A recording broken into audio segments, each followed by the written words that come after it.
Pas le silence de Pape Diouf et pas le silence de tous les autres militants qui se comptent à plus de milliers sur pas le la territoire même chose. national. Il est dans le gouvernement comme Oumar Gueye. Oumar Gueye s'est prononcé, beaucoup attendent aussi. On ne fait pas cas au silence ou à la parole de tel ou de tel. Donc vous n'avez aucun problème avec Pape Diouf. Exprimé, je vous ai dit notre position, je vous ai également dit ce qu'il en est.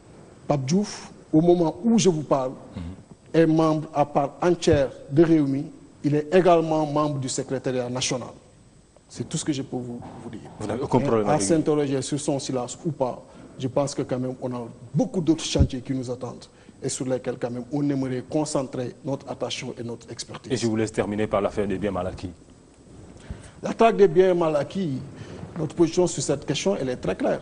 Je pense qu'il est important pour aujourd'hui les populations, et ça a été même l'objet, on peut dire aujourd'hui, d'une demande sociale, de savoir quelle utilisation a été réellement faite de nos deniers publics. Je pense que cela, c'est important. C'est des règles même élémentaires de principe de gestion que de s'intéresser de l'état des lieux. Je pense qu'il faudrait effectivement poursuivre cela, mais dans le respect du droit de la défense, dans le respect de la dignité humaine.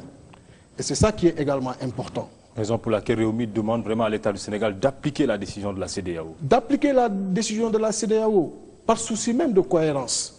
Parce qu'on ne peut pas aujourd'hui se glorifier à la limite même de respecter le droit international en jugeant Hissène Habré sur notre terre, en demandant à l'Assemblée nationale de mettre en place le tribunal spécial et que ces Tchadiens-là nous l'acceptent et que nous, la CEDEAO, nous demande de lever l'interdiction de sortie du territoire aux anciens dignitaires du régime et qu'on le refuse. C'est même par souci de cohérence. Donc, dès lors qu'on signe les conventions internationales, notre devoir, c'est de les appliquer. Et je pense qu'il faudrait effectivement appliquer cette mesure-là. Et d'ailleurs, ça permettra de faire comprendre à l'opinion nationale et internationale qu'il ne s'agit pas d'un règlement de compte, encore moins de querelles politiciennes, mais d'une demande sociale réelle de voir que ceux qui avaient en charge aujourd'hui la gestion des affaires publiques, de les voir rendre compte. Et vous confirmez... Et avant aussi la prise de décision, qu'on vérifie effectivement le niveau de responsabilité sur ce qui leur est reproché. Vous confirmez toujours les 417 milliards qui sont restés dans les caisses de l'État?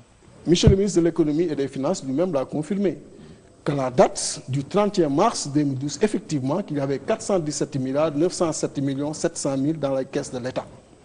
Et que c'était déposé au niveau de la Banque centrale, dans les banques et conçu aussi d'obligations cautionnées. C'est le ministre de l'économie et des finances qui l'a dit lui-même. Pourquoi on va donner cette information? Pourquoi on va donner cette information? Pourquoi ne pas donner cette information? Dès lors qu'on nous dit que les caisses de l'État étaient vides. Et les caisses de l'État n'étaient pas vides. Et d'ailleurs, c'est une aberration même en terminologie économique. Les caisses de l'État au 31 mars 2012 ne peuvent pas être vides. Parce que l'État fonctionne avec un budget. Et un budget, c'est une prévision de recettes et de dépenses. Et cette PNG-là, à la date du 31 mars 2012, dès le lendemain, le 1er avril, allait connaître des mouvements. Et cette position nette-là allait changer. Merci à vous, Déthié Fall. Merci également à vous, les téléspectateurs. Merci à toute l'équipe technique qui m'a aidé à vous présenter ce numéro de Par Conviction. Passez de très beaux moments en compagnie des programmes de la 2STV.